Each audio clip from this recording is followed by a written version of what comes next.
parenting has changed. In the 50s and 60s, parenting for members of our community, members of the religious Jewish world across the country, in the 50s and 60s, parenting was just survival. Keep your job.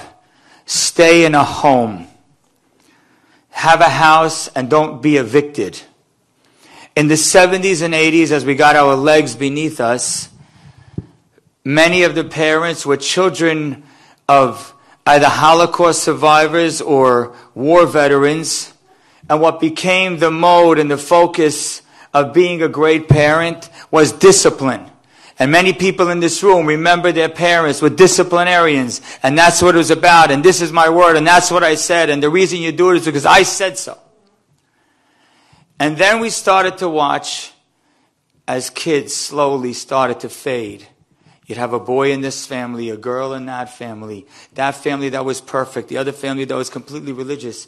You'd watch kids all of a sudden lose the path. And in the 90s and 2000s, parenting became about love.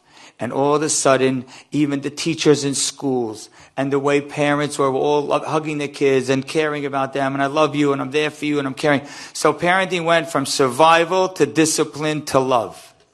And all three of those concepts are incredibly relevant today. Everyone still is in survival mode. Children still need an incredible amount of discipline. And they definitely need your care and your love. But in the last 10 years, parenting has changed. And there's a new quality that every parent needs to bring for every child, whether they're 2 years old or 40 or 50 years old. What your children need now is to be understood. They need to feel like you get it. Because the challenges of 40 years ago was physical burdens. Our kids today don't have that many physical burdens. All of what they're carrying is up here.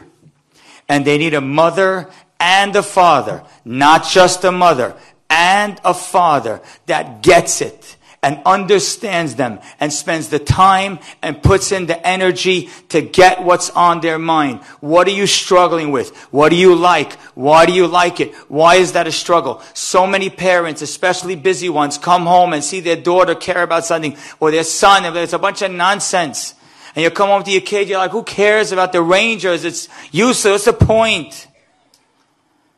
And you make comments like that, and you make lines like that, and a daughter will be jealous of a classmate, and you're like, why are you jealous of other kids? Who cares about that? We're blessed. It's nonsense to worry.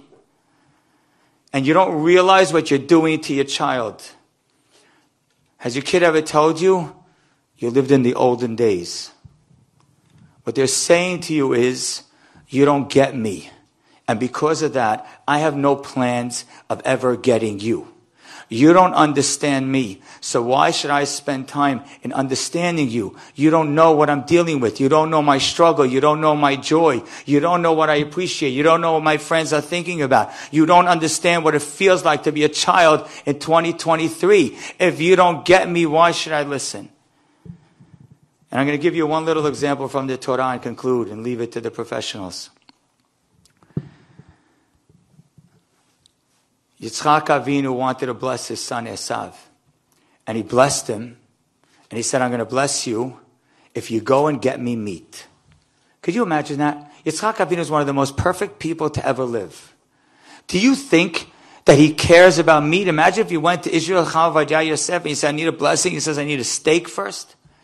Yitzchak Avinu is saying, I need meat. He loved his son. The pasuk says, Kitzayid befi, because meat was in his mouth. What does that mean? The answer is this. Yitzchak Avinu appreciated meat because he knew that's what his son appreciated. And if that's what you like, and that's what you care about, then I'm going to show you I appreciate that too. Last night, I spoke in Lakewood, New Jersey, to 600 parents that are very yeshivish and very, very religious. And one father came running after me after the speech. He said, Rabbi, my son is 16 years old, and I don't know what to do. He's on his iPhone. He never stops. He loves music. I said, you know what you need to do? You need to learn music and appreciate his music. and ask him questions. Your kid is a sports fan. Ask him what happened tonight? How'd the Knicks play? What round are they in? How is it going? Your kid's listening to a song. Take an AirPod. It doesn't have to become one of them and be exactly like them and get on the floor with them. But you need to get it. And need to know what they're struggling at. If they feel like you understand them, then they will want to understand you. So the goal of tonight is to be a parent that gets it, knows the struggles, knows the challenges, knows the what, knows the why, understands what motivates them or what makes them tick. Because parents that don't, in so many years of being involved with your children, I can't tell you how many times when you look around and you say, does this parent even understand? You literally left an empty house on Thanksgiving weekend and you can't imagine what your son is going to do there? You think they took the empty house to learn Gemara? Like, what are you thinking? What are you thinking when your son is hanging out with those friends and your daughter's going to those places? You need to know what's happening in those places. You need to know what's motivating them, what's inspiring them, what gets to them, what draws them, and what creates the struggle. Nothing guarantees safety. The only thing that guarantees safety is God. But we can change the odds. And we could give our children a better chance. And children that come from a home where both the mother and the busy father spend time and energy to get them are parents and children that have a much better chance of getting their parents and following exactly what you want and having the confidence and the courage when they're put in that position to say no. Thank you.